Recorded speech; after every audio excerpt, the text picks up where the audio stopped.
All right, and thanks again to everyone who is participating in the webinar. We had quite a few registrations, so props to our marketing team at 500 Startups. Before we go ahead and get started, I want to give you an overview of how to ask questions for the webinar. If you go to the bottom of your screen, you'll see a Q&A function in addition to a chat function. We will not be monitoring the chat function. You can use that to talk amongst yourselves. And the Q&A function is where you should put all of your questions. So if you want your question answered, remember, only put it in the Q&A section. At the end of the webinar, we're going to allow 10 or 15 minutes for questions.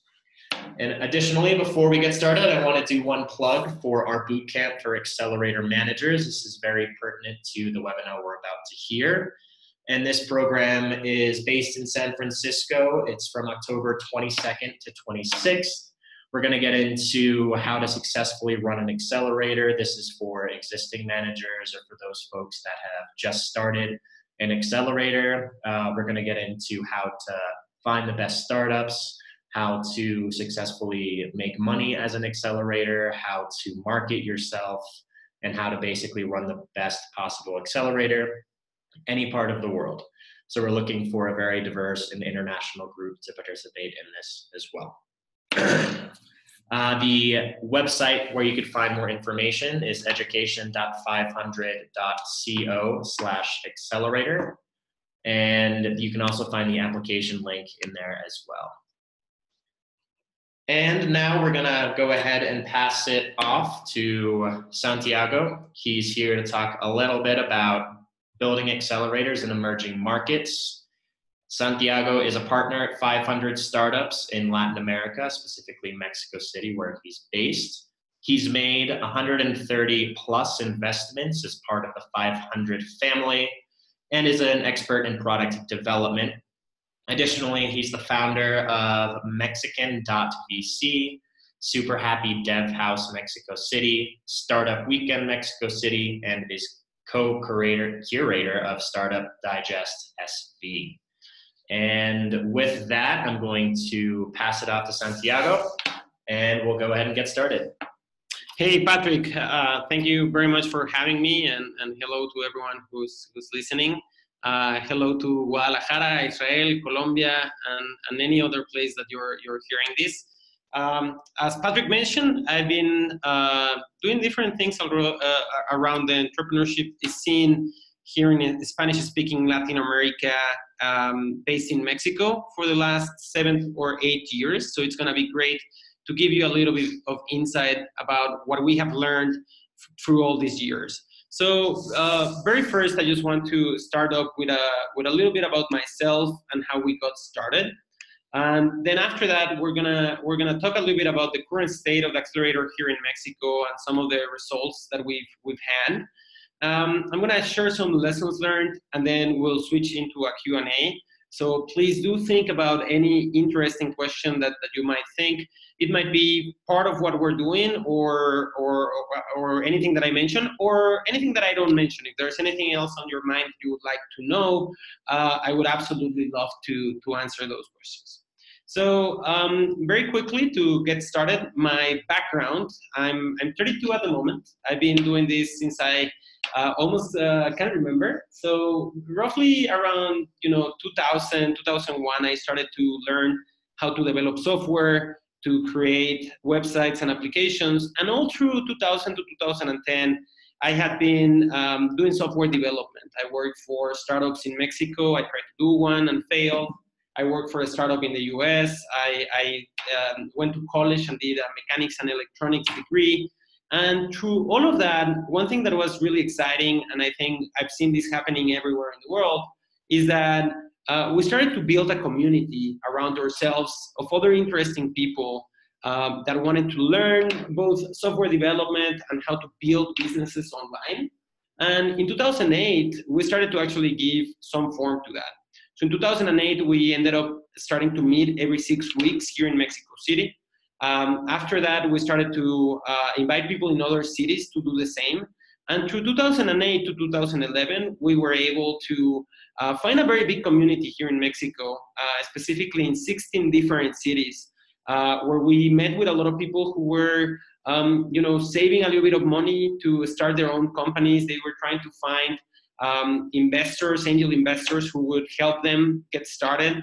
And what happened, and the way that we got started here, is that in 2011, we had a conversation and said like, hey, there's so many people around, Mexico that have that have the talent and the energy to want to start a company. Yet we see very, very few people investing or bringing best practices. So I want to stop right there and just be very clear about this specific topic, which is when we started to talk about doing a first fund to invest in Mexican startups in 2011, we very quickly realized that just the access to capital was not enough for the ecosystem. And the reason for that is that we had been seeing a lot of people, coming out of the university, going to work for some startup in the US, and then coming back, and they wouldn't start a company even if they had the comfort of being able to go back to their parents' place and spend 3 weeks or 3 months doing an MVP and then trying to do something. Instead, we saw them saying like, hey, if someone invested in me, I would start. So we realized that access to capital was important, but just as important was building a local ecosystem of people doing the same. So in 2011, we decided to start a new fund, an accelerator, to be able to invest in these companies. And we called it Mexican VC. Through 2011 and 2012, we opened an application process. We received 70 companies, and we ended up picking 7 of them to work with them. From 2011 to 2012, we pretty much just tried to help these companies get to market, be able to understand their business models, and then ideally find other investors. Out of those 7 companies, we have 2 that are currently alive and doing well. It's Yogame and Conecta. One is in the educational game space, and the other one is in the payment space. Both of them raised a seed round. Conecta raised a Series A, and Yogame also a Series A and a Series B. In 2012, we joined 500 startups to kind of like use everything that we learned through that experiment and do something bigger. So we raised a bigger fund. It was a $3.2 million 500 luchadores, we call it. And from that fund, from 2012 to 2015, we invested those $3.2 million into 79 companies. As I mentioned, the accelerator was a very key component for us. So out of those 79 investments, 73 were part of an accelerator program. We ran 5 batches, roughly between 10 to 15 companies per batch, and we learned a lot through those 5 experiences. We learned how to develop a curriculum, to understand what's the right mix between content and community, and how to really help these companies. Finally, in 2016, we ended up doing a next fund, which is the one that we're investing at the moment. Luchadores 2 is a $5.5 million fund, and we've done 59 more investments. So that's a very quick timeline of how we got started and where we are right now.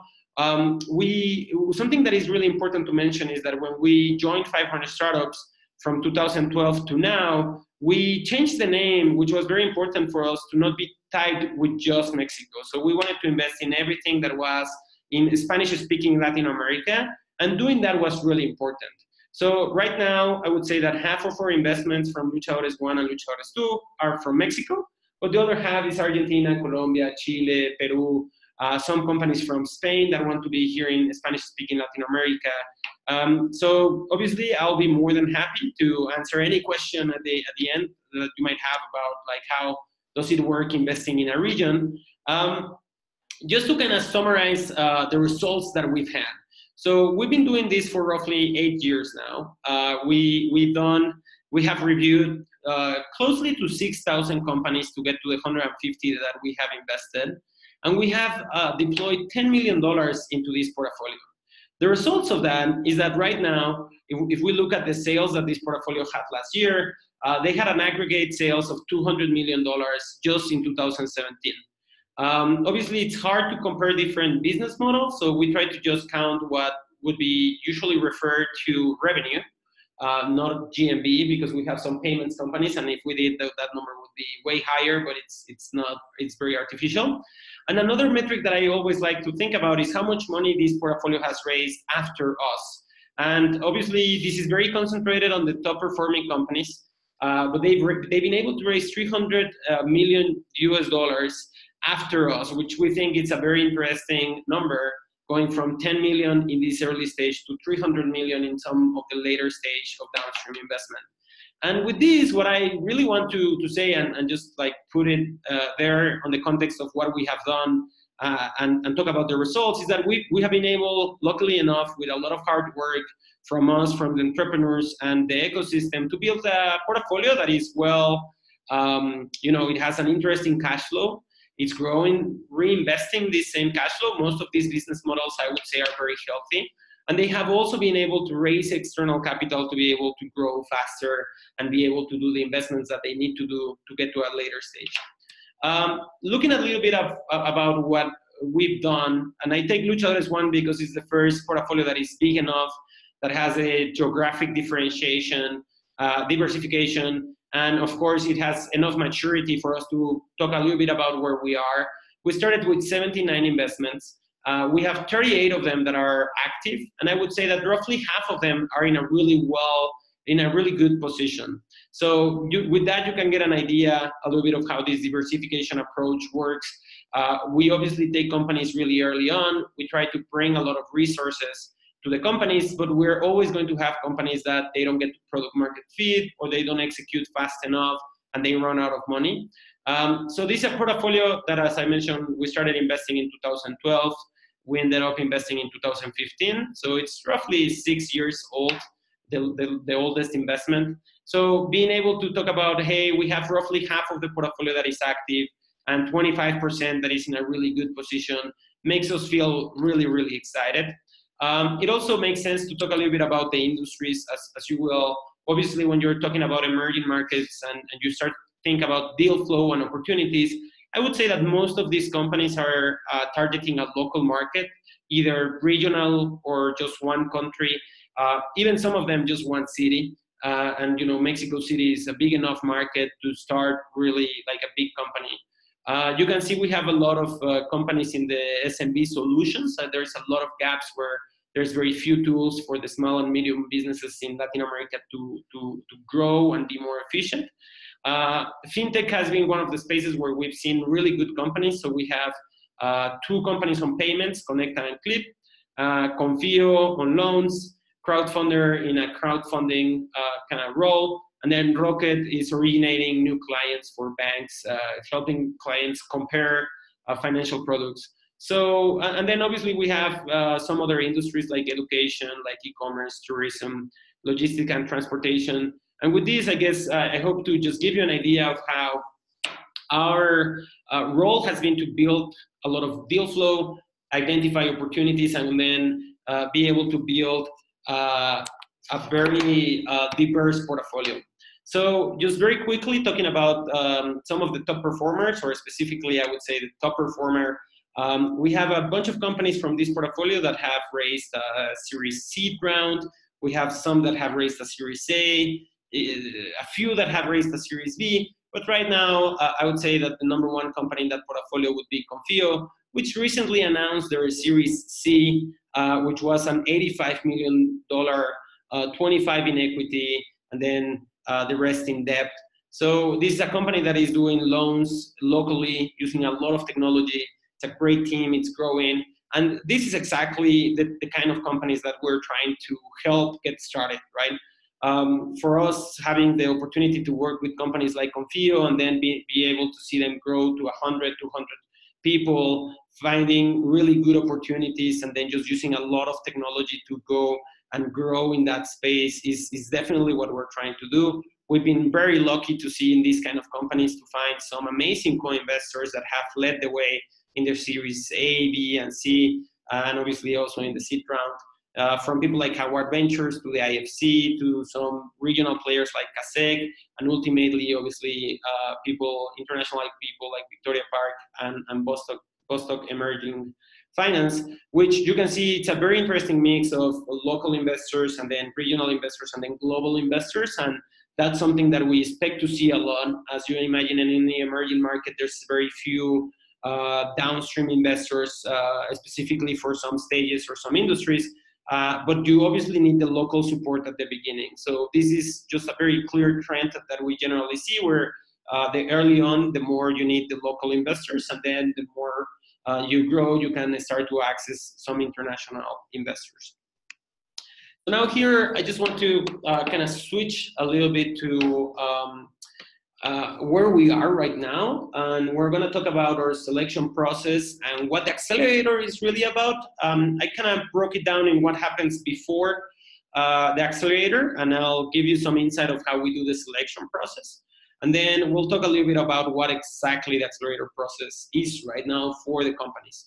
So 2 times a year, we just go and open an application process where we make a public offering to companies so that they can know what we do, what is the deal that we offer to them, and if they want, they can apply. Usually what we do is we do $60,000 of investment to all the companies that we select. This is an investment commitment that we do before they even move to Mexico City. We usually take 10% of the company. That number is a little bit artificial because we invest so early and we don't do a lot of follow-on investments. So we will get diluted to anything between 1 to 5% by a Series B or a Series C. So we're always going to be minority investors, but just because we're so early, we have to start with a stake like this so that we get diluted to that place. So these are the numbers that we had in batch 8. We received 800 and something applications. We ended up interviewing 167. We did 45 group interviews, and we ended up picking 13. And those are the 13 that we do, an investment. They move to Mexico City for 16 weeks, and we work with them, and we finalize with a demo day. I have some updated numbers of the last batch, so I'll jump to those. You can see the growth from one batch to another. This time we had 905 applications. We ended up taking, and this is a very interesting funnel because you can see where we rejected the company. So out of the 900, the first thing that we do is we're gonna pick which ones we want to interview. And those ones would be the ones that are inside of our investment thesis. They have, right now we usually don't take pre-launch products, so they usually have a clear full-time team, they have a product in the market, and they have some validation from their industry that what they're building is useful for the industry. So out of that, we instantly reject 763 without an interview. So that's a very big number. We give them feedback on the specific reason why we didn't take them, and we give them some resources. And then after that, we go through a process of a first, second interview, and then we have like a group interview, a due diligence, and then finally accepted. I usually get questions around what are the key things that we're looking in each one of these stages. And as you can imagine, it kind of changes depending on the part of the funnel. On the very top of the funnel, what we're looking is for a team that is inside of our investment thesis, that has some kind of way to prove us that is the right team for the opportunity. And we usually look at that with some kind of execution, where we can see some progress either on the business or the product that is enough for us to be able to move them to a first interview. In the first interview, what we're trying to do is really to understand the path that they decided to take and how much there's an alignment between what they're trying to do and what they have done. And I've noticed that a lot of teams, maybe they want to achieve a goal, but before they go directly to that goal, they have like a side quest to go and solve something else. And honestly, we want to work with startups that are already not in a side quest, but in their main quest. And that's really something that we look at on that first interview. We have some companies that we might have a second interview, and these are the ones that we see a lot of value, but maybe we have some questions. So we'll use someone else from the team to have a second opinion, and then between those two people, we'll decide if they go to a group interview. And then finally, for the last 45, 46 companies that we had, we do a due diligence where we learn about the unit economics of the business. We use their product, and not just like a couple of minutes, like we'll go and spend like hours using their product, learn who their customer is, and try to find some customers that can give us some kind of feel if this is actually useful for them. We do both sides. We ask them to give us contact of current customers, but we also find people in our network to try the product. And then we'll go to the group interview with all of that information. So that last group interview is really interesting. We might have spent 5 hours to 10 hours looking at their information and trying to find how we would start a business with those characteristics. So when we get to that interview, it's not that we have really tough questions, but we do have like some very specific questions. And that makes for a very interesting conversation. After that, the whole team here, we're all part of the fund. We all have access to carry. So we're able to just sit down and take the final decision of which ones we want to introduce to our investment committee. And then the investment committee sessions, very quickly just going through each one of the companies, why we're investing, and ideally we get an approval from them. So this whole process, just so that you have it in mind, it takes usually like, I would say 2 months from the moment that we open the application process to the moment that we make this decision. Then at that moment, we give the companies 4 weeks for them to move to Mexico City. We start to work with them both on the legal front and the logistics of starting to work in Mexico City and everything we're going to do to the program. But obviously we have people from Argentina, Colombia, Chile, and Peru that they are doing a big move to be 16 weeks here in Mexico City, and other places of Mexico also. So we want to give them at least a little bit of time so that that transition is not as crazy. And then after that, we have 16 weeks where we try to go all in on 3 different fronts that we've learned are really important to what we do. So I'm gonna start very quickly with the content piece, and then I'll jump into the weekly follow-up on the community. So one thing that I noticed that a lot of programs and just ourselves also do is that you want to have activities where there is someone teaching the rest of the class, right? And I've noticed one thing that we did at the beginning, and I've seen other people do that I think it's a little bit of a mistake, is try to think of this content as education that is going to be instantly useful for the companies. When in reality, I think that the way that we see it now is we have 16 weeks where we can bring amazing people to inspire us. They are not necessarily going to tell us what to do exactly, but they can share how they did something very tough in their entrepreneur journey. And really what we're trying to do here is to remove blind spots. So I want to just provide a set of tools that will allow most of our founders to know a little bit about everything that they might require in the future. And we do this in the 16 weeks through inviting mentors from different places of the world to come for 3 or 4 days here in Mexico to give us 1 or 2 sessions and then have some one-on-ones with the companies. And we'll go through some topics, right? We obviously want to bring amazing people, so we rely on their calendars. And we'll obviously rather invite someone in the moment that they can do it than in the preferred moment for us, but we do have like an idea of what order we want to bring some of this content. Very early on, we try to bring legal related topics so that they know exactly how to structure the company and be ready to receive our investment. And from there, we'll start a journey where we start a lot with the value generation for the customer, where we talk about product development, internally a team, how can you structure it better so that it can iterate quicker and have the right metrics to take decisions. After that, we'll start talking about the growth and how that growth is going to be generated, both on the sales and the marketing side. Finally, we'll do a lot on the culture and how to grow your own team. And then finally, we'll talk a lot about the finance part and the fundraising part, which obviously at the very end, we have the pitch training where we finalize with a demo day. I've noticed that some accelerators, they go very quickly to the fundraising and pitch, and I feel that that's a way to kind of like get the next investors excited so that they'll jump in. Then if you didn't if you didn't work on all the basics, I think that you wasted time to start really solving what is going to be in the future, the make it or break it of the business, right? So we want to make sure that through this content, we don't distract the founders. We don't want to take a lot of the time from the week. So we want to make each one of these sessions amazing and incredible for them. And even if it's not a topic that was at that moment very, very important, we want to make sure that they have new tools to be able to deal with this. A normal week for us would look something like this. And this, I would even say that this is a very, like a big week of content. So as you can see, we have maybe 3 or 4 workshops on one topic. We bring some founders from previous batches or maybe a fund.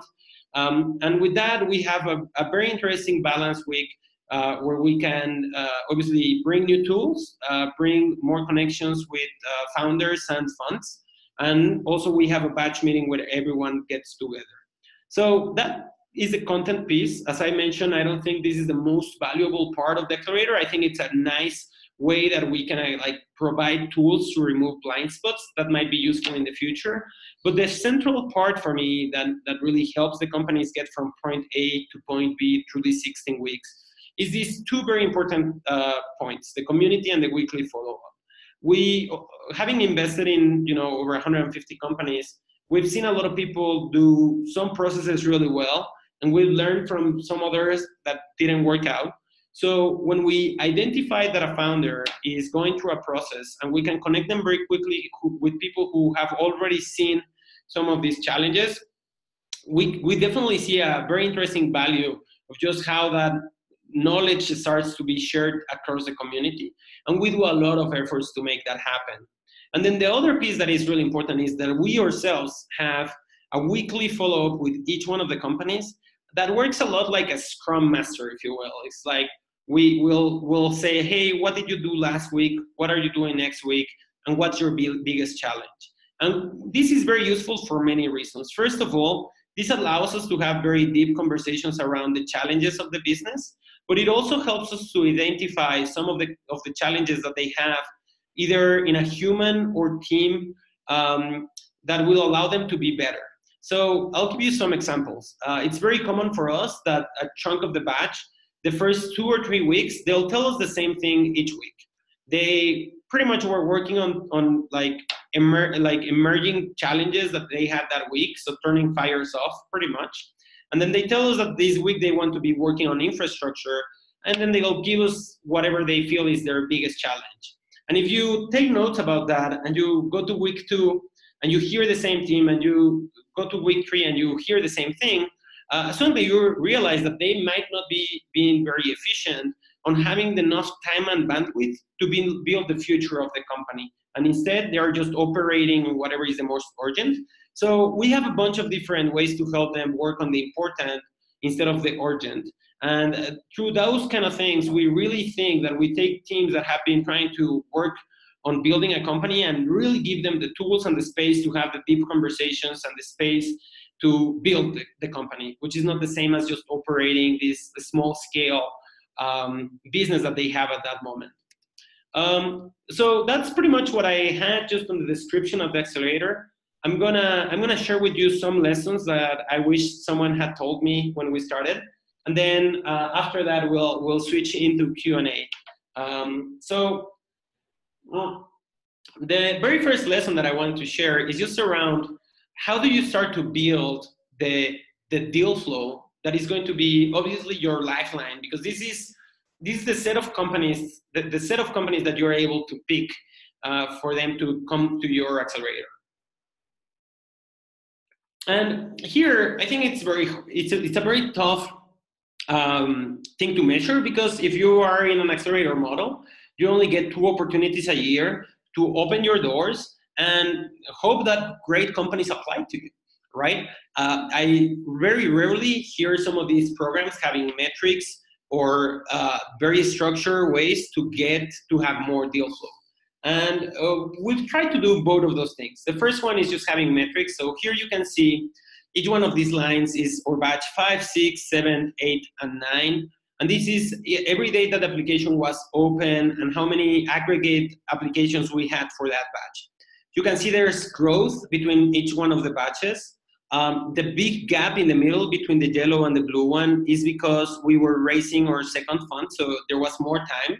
You can see when we have more time to build a brand and also the ecosystem grows, we get more companies to apply. You can also see that the behavior is most companies apply on the last day, and we have a final week where we do late applications, so that's why it looks like there's like growth and then steady and then growth again. So I'm pretty sure Latin America is very special on this, but most emerging markets, I would guess, are gonna have the same behavior. where people want to wait at the very last minute because they are still getting like either an extra client that they want to be able to write in there, or they are getting feedbacks from a mentor so their application is better.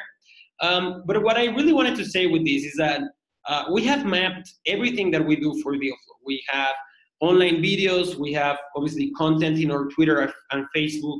We try to give different conferences. We have a bunch of newsletters. Before we open the application and while it's open, we do a roadshow through the region. And really, like, I use these kind of charts to be able to justify internally spending time and money doing all of those efforts. And I think everyone should do it. I mean, if you're gonna start either an angel investing practice, you're gonna start a seed fund or an accelerator, you definitely want to make sure that you're building a brand, you're setting yourself out there so that entrepreneurs know that you can help them in a very specific stage. And then you want to make sure that every time that you hear about someone, you use some kind of tool, be it like a newsletter or CRM or anything that you want to use to make sure that you continue to track them. The last thing that I'll tell you on this specific lesson is that I've tried to learn a lot from just the data that we have.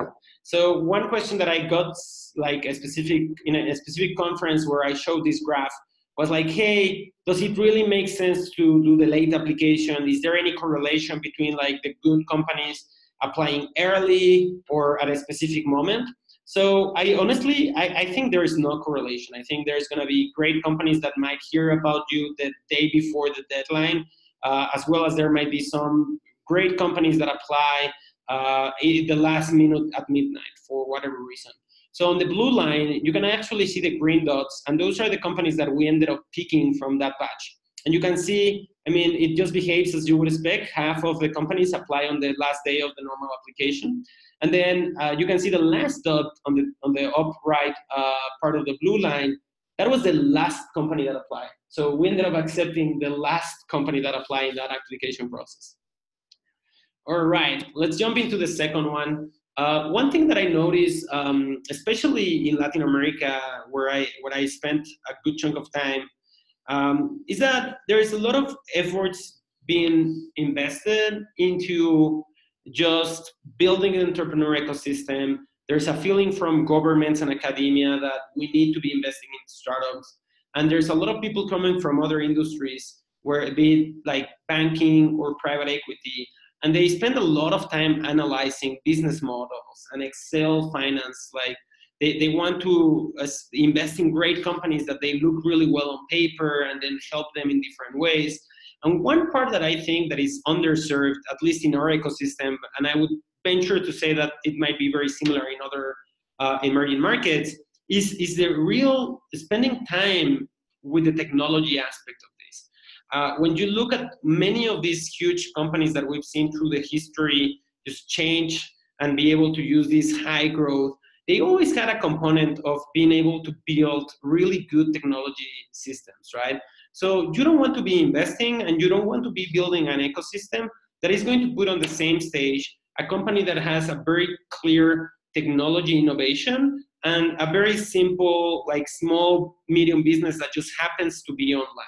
So I would definitely like recommend every accelerator, every government, anyone who's really building this kind of like muscle to bring people into the team, to bring your own, knowledge about how to pick companies that really can, first of all, just develop technology, but then also when you look at that technology, how do you know if it's innovative or not? How do you have a gut feeling if this is something that is really innovative very quickly? And for this, just very, very simple, the lesson is you need to have technical people in your team, especially when you're doing emerging like markets and really early on investments. You want to make sure that you are able to attract, pick, and nurture those teams. The third lesson, and it's very interesting, is how difficult and important culture is for all of this. You get a lot of people who say like, hey, raising capital is hard. Let's train our entrepreneurs to raise capital either outside the region or just be very well prepared for that.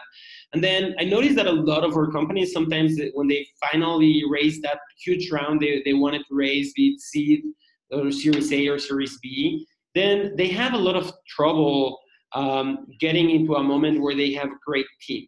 And that's a mixture of a lot of things. That has to do with recruiting. That has to do with obviously having good policies and practices around all of this human resources side. But also it has to do with, having done the deep work of understanding the leadership skills that you need to have on the company. So there's a lot of people who would say how hard it is to raise capital or just to find the product market fit. I think there's a lot of talk about, it's hard to find developers, but I think there's a very little conversations around how do you build a team that is ready for the scale that you're trying to achieve with some of these companies and innovations. So definitely also, I would try to have this as a center topic when I'm building something new. The lesson 4 that I had in my mind is just around how downstream capital obviously is very important. And how do you really bring it closer to your ecosystem? I mean, obviously there's going to be wealthy people everywhere in the world that might be good angel investors or family offices. There's obviously going to be people who are trying to start other funds or funds that already had some kind of money that they could invest into venture. But ultimately, you want to generate in emerging markets a whole asset class. And that means bringing sophisticated people to start funds in different stages. That means bringing international investors to trust and know your region. And I think that there's different ways to do this. There's obviously all the networking piece of just meeting all these people, generating those relationships. But just as important is having revenue on your companies very early on so that your cash flow is enough to survive even if that's not coming. So you have more leverage also. Being very lean, both on the companies and yourself. And obviously there's a very big component about discipline, where we're not trying to just generate one small, huge story about how this first company got to a certain place. We're trying to play the long game where we build good companies that are good for the ecosystem, that are generating value. And then slowly we continue to bring more and more people into the ecosystem. The next lesson that I wanted to say, and I know we're trying to get to the Q&A, so I'll go very quickly through is that there's a lot of people who will say at the very early, hey, you need a quick success so that you can build confidence. There's obviously a lot of people who want to see liquidity as this being, hey, it's a good investment. The reality is that the fundamentals are there, and if you build a great community, you're gonna be able to find those binary outcomes that are huge. That's gonna take 5 to 10 or 20 years. So, partnering with the right people and just setting your scope and expectations correctly will allow you to invest in the very long term in the way that the community really needs it. So instead of talking about early liquidity, I would try to bring more partners who are in line with just, hey, let's build an amazing ecosystem. I'll give you a bonus lesson and then we'll jump into Q&A, which is keep everything in as much order as you can. There's a lot of funds who are sometimes 10-year vehicles, and if you don't have your documents, organized in a Dropbox, if you just rely in other people to keep whatever tax or legal parts, it's really important that you have as much as you can in order. Okay, so with that, I guess we can go to the Q&A side. Excellent, and this is Patrick back to ask some of these questions. Thank you all so much for sending some questions over to us. Remember, if you have any questions throughout the Q&A, please use the Q&A function, and then we'll go ahead and I'll read them for Santiago to answer. And all right, the first one I'm going to read is from Carlos Herrera. Have you found trends on the concerns that companies have or problems that they try to solve, specifically focusing in Mexico or in general? This is a two-piece answer, I would say. So there's definitely trends where we see different industries. For example, like in fintech, we saw a lot of people trying to solve payments. And then we saw a bunch of companies get inspired by the first payments companies. And then you start to see more and more of those companies until suddenly it's very saturated. And we continue to see that in many, every application process we get like this one kind of company that we had rarely seen, and suddenly we have like 20 or 30. And obviously we don't feel like an obligation to invest in one of them, but we'll obviously pay more attention, as this is a very good feeling that a lot of entrepreneurs are seeing an opportunity. So, for example, in the last batch, we saw a lot of on-demand companies, and I'm sure that's inspired by Rappi just having raised so much money, and Uber Eats and Corner Shop being successful. But now we might already be too late for some of these businesses, so that's one.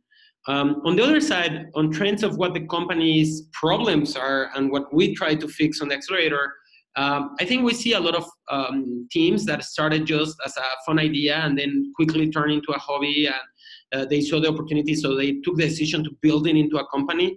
And suddenly they might have not done some of the tough conversations around like, hey, why are you doing this? How we're going to take the tough decisions. And some of our worst failures just came from not being able to take the tough decisions quick enough. So I think just having more communication between the teams is really important. Great. And now we have a question from CJ Hoffman, and it basically is asking about connections to Silicon Valley. So how is the ecosystem in Mexico connected to Silicon Valley or US VCs for follow-on funding? How would you handle that? So that's been also a little bit of a journey. When we started, we thought that maybe a lot of our companies would be companies that we would invest here, and then maybe they would at some point move to the Bay Area and then continue raising capital and building the company from there. And we've realized that a lot of our deal flow is local, and then it's really tough to raise money in the US. And even if they do, they raise at valuations that then might be harder to continue raising money locally. So right now, I would say that what we're trying to do more is just build the ecosystem here, and then invite as many amazing people that we can in the world to be part of that. So we're starting to see more US and international investors come and be able to invest here and spend time here. And I think like that's something that I would imagine most ecosystems are going to be to see, right? They're gonna try to get connected to Silicon Valley, and then once they're big enough, they might want to build their own thing and then invite Silicon Valley to be part of it. And hopefully we achieve some of that. Great. Now we have one from Francisco Munoz. What are the top 3 deal breakers of a startup not raising capital Series A post-acceleration program? I mean, obviously, not having right product market fit is going to make it very tough. So we actually, if a company has product market fit by the middle of the program, we'll try to get them prepared to raise a round right after us. But if they don't, we'll usually try to spend as much time just trying to continue to work on the product client aspect of it. And then if they fix that even 6 months later, we might invite them in the next batch to be part of the fundraising process, if you will. So that's the number 1. I think the number 2, there's definitely like some work that you have to do to get connected to the ecosystem here in LATAM. So I think there's a lot of entrepreneurs who might step into that side, realize it's a lot of time investment. And if they already have some traction, they might just say like, hey, maybe I can just fund myself from my own revenues. And that's something that we also see. So I don't know, those would be my top 2 ones. I cannot quickly think about the last one. So in order to grow an ecosystem in an emerging market, the specific examples from Sama Hamad in Palestine, would you use the same approach used in Mexico, or how would you include quality education to increase venture capital in startup ecosystems? I'm not sure what the question is. How would you use the model used in Mexico when you were building the ecosystem here or helping to build the ecosystem? How would you implement that in a different emerging market? Well, I mean, it's very tough. I guess you would need to find people who are willing to spend the 5 or 10 or 20 years that it takes to jumpstart this. And I would certainly start with the community aspect of it. I think having very strong communities, both on the entrepreneur and technical side, will make it obvious that people need to be investing on this. And then if you have good people investing on the early stage, it will be obvious that people have to be bringing the bigger checks. So I think there's other ecosystems that have worked different because they had different ingredients. But most of what I see in emerging markets, this would be the way that I would approach it for sure. So focusing on this community aspect, how can you share specific examples of how we work in creating the community component of the program? So talk a little bit more about that. Right. So on the community aspect of it, we do a lot of different things. I'll give you some examples. So from the first week, we try to do a meetup with all the founders from previous batches. And obviously, we're there to try to inspire those connections and make sure that they follow up again. After that, we try to do some vertically specific events or dinners. So for example, we're trying to get some of the top CTOs of the portfolio to meet with certain frequency. And then we invite some of the early on companies, and just looking at people who might have like, you know, a bigger team, they have more time building a team like this, sharing some of the lessons learned, it really helps a lot. We also do some open events where we invite all the community here in Mexico City, and we either try to do, I don't know, we're doing, for example, HR recruiting best practices next week. So we bring a lot of other people who might be in the same kind of like issues, and obviously we try to get them connected. There's also a lot of serendipity. We have a lot of meetings with interesting people who want to come to the accelerator, talk with us. And then obviously we try to introduce them with some of the portfolio companies who are here at the office. I mean, like it's just a nonstop getting the probabilities higher. Great. In terms of how startups are performing in a place like Mexico, how do you see that in comparison to a more mature market like in Silicon Valley or in Europe, for example? I mean, I don't spend as much time in Europe. I mean, in Silicon Valley and almost none in Europe. So it's tough for me to make a comparison. I can definitely see other people at 500 startups and what we see. We're investing in those regions. I would say that every capital constrained geography that I've seen tends to have businesses that might be a little bit less of a moonshot, but also a little bit more of like early cash flow. So I think we see a lot of companies that might get to break even before their seed round. So that kind of changes the perspective of some of these companies where they might even be able to grow without raising outside capital. And when they do raise the outside capital, it's because they want to partner with these funds or other investors. But that obviously also brings some limitations, right? Like we're not going to see the crazy, explosive, you know, oh my God, it turned into a unicorn so quickly. So, I mean, like that's a little bit of what we've seen just historically. Okay, here's a question from Roberto Magnifico. What percentage split is there between those that raise seed and Series A post-acceleration? What percentage of the companies that we accelerate end up raising a seed round and then like a Series A? I would say that maybe half of the companies that we graduate raise some kind of money as a seed round. Some of them might just be some angels investing into that seed round. Some of them might be a small fund. And then out of those, I would say that maybe 1/3 end up raising a Series A in the timeline that they expected. So all in all, I would say that maybe 1 out of 6 companies that we graduate end up getting to that Series A stage. It does take a long time. It takes between two or 3 years after graduation to get to a Series A in average, I would say. Great. And here's a question from Frederic Anderson. So in terms of legal restrictions differing by country, do you run into that as a problem since you do focus in the whole region of Latin America? Yeah, absolutely. So when we started doing most of ours like legal structures in the US, just, you know, Delaware C Corps and we ourselves were an LP in Delaware. And a lot of what we were trying to do there was like, hey, there's already some best practices somewhere in the world where there's a very kosher, like very standard way of doing things. We just want to do the same thing. We don't want to innovate. We want to innovate on the companies, not on the structure. And then slowly but surely, there has been an effort from governments in Latin America to bring more clarity and some of those best practices to be very clear locally. So for example, Mexico has made an entity called SAPI, which is very similar to a C Corp. And now there's ways to invest with very similar documents as our usual Delaware keys documents, which are available online. Now we're trying to work with some law firms here in Mexico. We already have our or document nationalized for Mexico, and we'll open source it at some point. So I mean, like, that gives you an idea of the process. We're seeing the same in other countries, but Mexico is the one that is right now a country where we invest in local entities with local documents very easily. We're starting to see that in other regions. So I would recommend people to just do the same thing. Start with trying to have international best practices, and then slowly build the confidence to be able to bring them locally.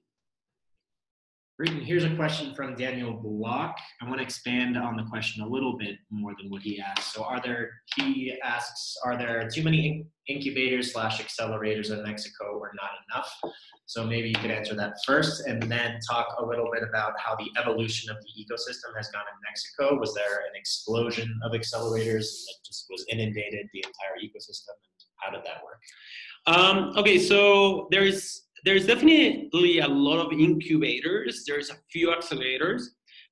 None of them, I would say, or just maybe one or two very recent ones, have the investment function. So that's a clear differentiation for us. And it's not a small one because, you know, us being first a fund and then being aligned on the upside makes us very aligned to the companies, where the other ones not so much. So just generally, I would say that there's few people doing what we do with our vision, but there's a lot of people earlier than us helping companies get on that very, very, very first start. On the evolution, I mean, we started in 2010, 2011. There were one angel network that was trying to turn into a fund, and there were two other funds. And now I would say there's definitely, I don't know, 20 to 30 sophisticated funds to look at the companies after us, either in seed or Series A. So there's been a lot of evolution in the ecosystem. If you were to time travel me back to 2011 and just ask me like, hey, what's the best thing that you think that could happen? I think we've seen bigger and better things that we could have imagined. Great. All right, and now in terms of what types of firms, this is from Bernardo Uribe, what types of firms, but more specifically, which region or country do the majority of follow-up funding come from, in your experience? So what types of firms, and then kind of what regions are investing for follow-up investments? I mean, there's a lot of, like, when we started like a couple of years ago, there started to be a lot of seed funds. And some of the most successful ones of those are moving to be more like Series A funds, in part because they are able to bring bigger funds, and that means bigger budget for them and just more capabilities. Now there seems to be like a little bit of a gap on the seed stage, and I'm guessing we'll see people identify that and hopefully build funds for that stage. On the geography side, I think like we've seen a lot of funds that are starting to be trying to target just one country. Now we're even starting to see accelerators, seed funds, and even some Series A funds that are starting to be like, hey, I'm just doing fintech, or I'm just doing something. So we're starting to see more specialization, just as obviously there is very clear LP basis for some of these potential funds, but it's still very nascent. You know, it's we're on year 7 here for most of the ecosystem. Great, and this is a question from Julia Fulco. And how do you maintain an entrepreneur during the entire program? So if you can answer that question to keep them interested, and then how do you iterate to improve each batch? Right, so it's very important for us in the process. We've learned there are some other programs in the world and in Latin America that they might be equity free, but they require the company or someone for the company to move for X months to their city. And we've even seen people who just hire someone to go to those programs, and then they kick them out. And obviously it's very few value generation, both for the country and the program and the company. So it's very important for us to be aligned. We ask this on our application process. We ask them on the interviews, and then we make sure that everything is very aligned, where we say like, hey, if we're willing to make an investment commitment in your company, we have to make sure that you're gonna spend enough time here. And then I feel that we've iterated through the program to make it really useful for the company. So the feedback that we hear from most companies, like, hey, thank you very much, this program is being really useful. And they tend to stay here, and they even try to stay even longer sometimes. So I don't know. On how to iterate, we do a postmortem after each batch, and we look at every week what activities we had. We try to do some like monthly NPS with the companies, and we just go through everything, and we just have like, we do the planning for the next batch, and we just try to make sure that we're learning from our experience to make the program better. So every batch, we joke with the companies that they are coming in for the best batch we've done, because obviously we're iterating to make it better. All right, we're gonna get to maybe one or two more questions, and then we're gonna close out.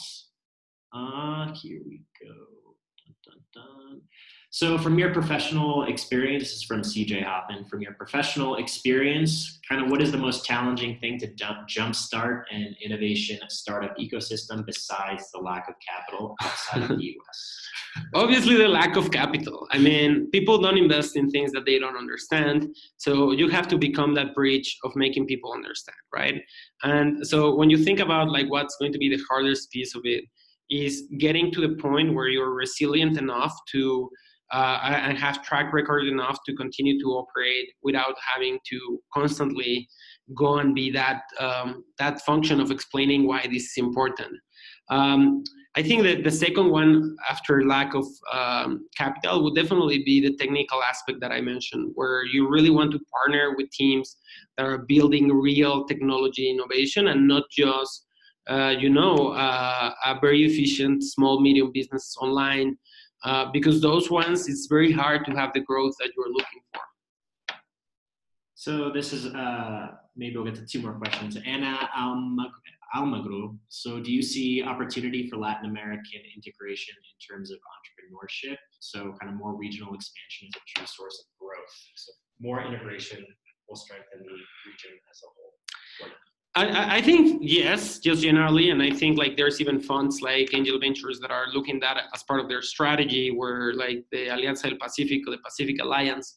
I think there's going to be industries that are more key, like easier for that, where it's easier to deploy, a service in multiple countries and just abstract some of the culture or regulation or legal complications. There's going to be others that are extremely different.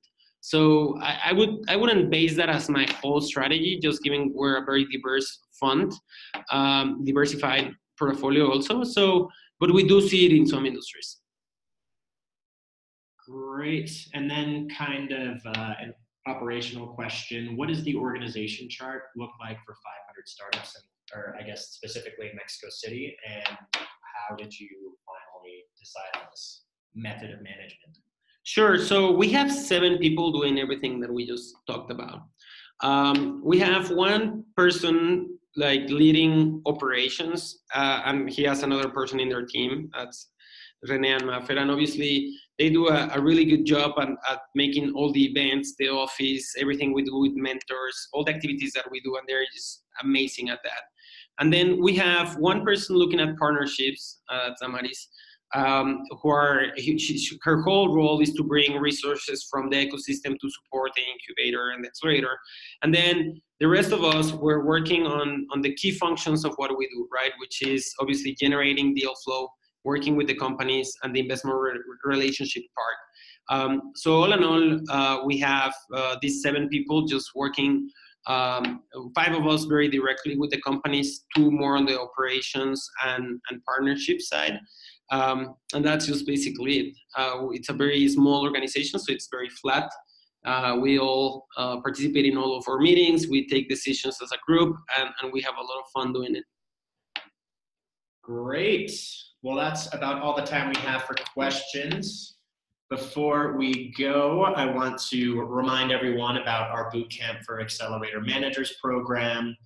A lot of the things that were discussed here are going to be addressed through the program, and we're even going to get into how to basically structure your management team, or how you're going to structure your team as an accelerator, as per the last question that we just addressed. And again, the dates for this program are from October 22nd to 26th. It's based in San Francisco. There's more information at education.500.co/accelerator. And we're going to cover things like what makes you special as an accelerator, how to differentiate yourself, how will you make money, how do you choose the best startups, how do you structure your program, and we're really going to dive into this aspect of community, which Santiago covered significantly throughout the presentation.